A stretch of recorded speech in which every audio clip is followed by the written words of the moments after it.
Hi, it's Damien here, and I'm back again after what was a great weekend for us, as it turned out, last weekend.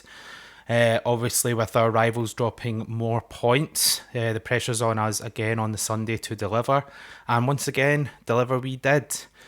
The result against St Johnstone being as it was 3-0 to Rangers away from home. Obviously, it wasn't without its challenges. Pretty sticky pitch, very negatively set up St Johnstone team. Referring to, of course, just the sort of low block and packing the box with bodies, as well as the directive seems to have been just to sort of hack anybody in a Rangers shirt that moved. There was myriad fouls. Probably should have been more bookings than there ended up being. Umpteen free kicks. So a very stop-start game, which probably suited St Johnstone more than it suited us. Ultimately, Diamande from outside the box with a stunning strike, a rocket. Just makes that wee half yard of space for himself to get the shot away, and he executes it brilliantly on his weak foot, I believe. I think he's actually left-footed, but that particular shot rockets in off his right foot. Amazing to see, and lifts our spirits a little bit. Obviously, the other two goals coming from the spot via Tavernier. And again, you get the usual noise and debate about whether they were penalties, whether they weren't. They were both penalties. First one, Sterling gets there first and his legs are taken out. Second one, the boy's shoving his arm out to make himself bigger and it hits off his forearm. Handball, penalty. And Tavernier, under pressure, arguably more pressure for the first one, of course, given that we were still only a goal up away from home and 3 points are crucial as ever. And he takes it brilliantly, even though the keeper goes the right way. He hits it with the correct amount of power and placement to ensure that that wasn't a problem. And then with the second penalty, of course, you've then got that, you're kind of playing mind games not just with the keeper but with yourself. Do you go the same way? Do you go the other way? You're kind of second guessing, I can only imagine, what to do with that if you get more than one penalty in one game. And of course, he decides to go the other way. Keeper, once again, guesses the correct way. But again, it's hit with the proper power and direction. It means that it didn't matter where the keeper went. It saw the back of the net and it saw us take all 3 points. And of course, most significantly, although you could arguably say it won't be significant come the end of the season unless we keep this winning streak up, but just as a boost for the supporters that are watching the games every week, it puts us top of the league by 2 points.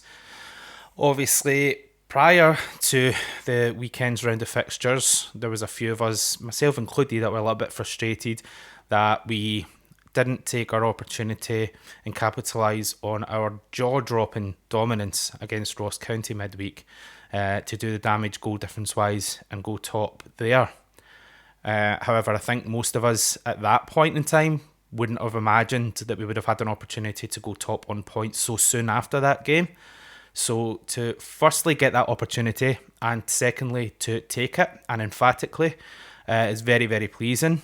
And yes, top of the league, it's lovely to see.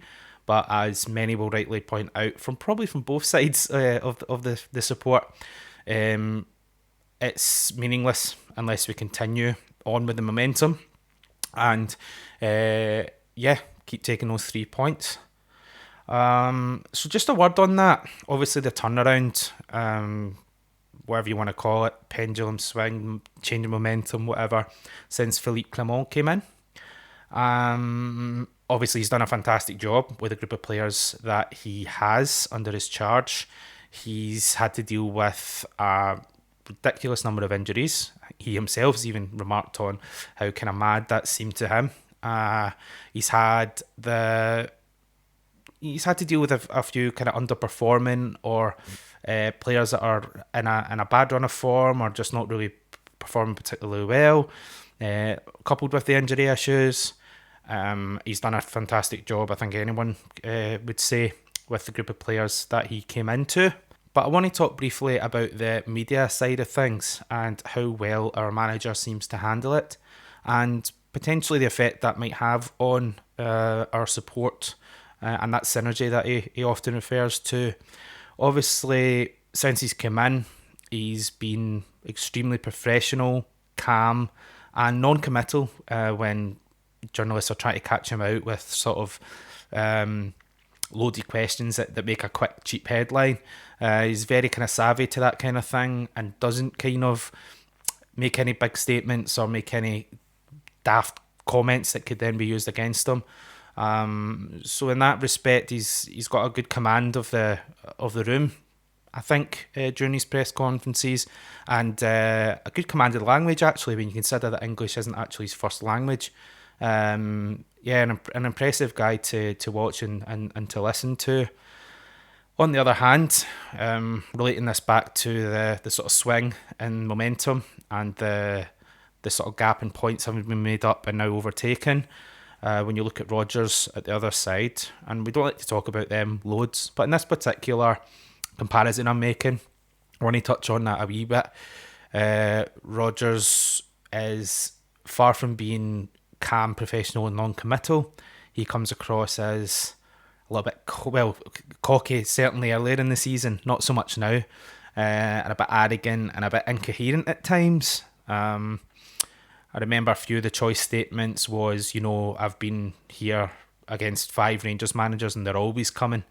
It reeks a bit of arrogance and a bit of, whatever, come on, bring them on. And then obviously before you know it, they're behind on points.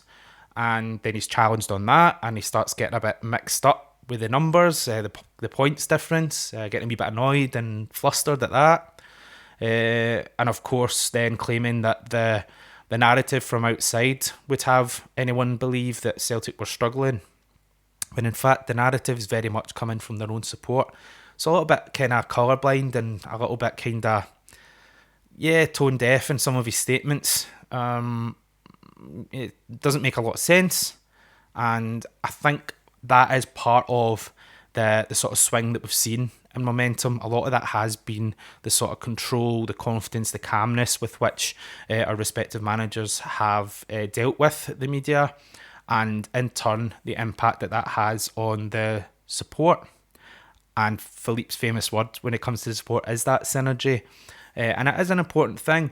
When you think an awful lot was made of the title-winning season for our 55th title, of the sort of lockdowns and fans not being allowed in the stadiums as being perhaps a reason why we were able to win it, and that if there were fans in the stadium we would have struggled more because of the pressures and things like that. And I've always been of the mind that there may be some truth to that. There is more pressure playing under the spotlight. And in the Goldfish Bowl and having all the fans kind of on your back if you're not doing well, etc. But let's not forget every other team was in the same position, so they had that lack of pressure as well. So you can't really use that, I don't think. And also when you consider that either side of the 55 winning season, our Europa League runs, which were impressive and continue to be, were all done with full house support. And look how we performed there. So there's an argument that it's a load of nonsense, although there does potentially seem to be some logic in it. But the reason I'm mentioning that is because of that synergy that Clement talks about, and it's to do with that. It's to do with him recognising early on the importance of utilising the support to the club's benefit, and that begins with getting them on side. And I think a very good start to that is the way he's been handling the media, the way he handles the questions. That's very often our only sort of insight into the man, the way he speaks in the press conferences and in these sort of pre and post match comments. So a lot of that confidence and belief and a sort of positive opinions amongst the support in favour of Clement has come from the way he's handled the media, which is why I mention it. And for me, his opposite number kind of looks like a man rattled, coming across a bit like a babbling buffoon, for want of a better word. He certainly looks rattled, and he certainly looks like he's certainly not as cocky now as he was when he first started going on about the Rangers are always coming remarks.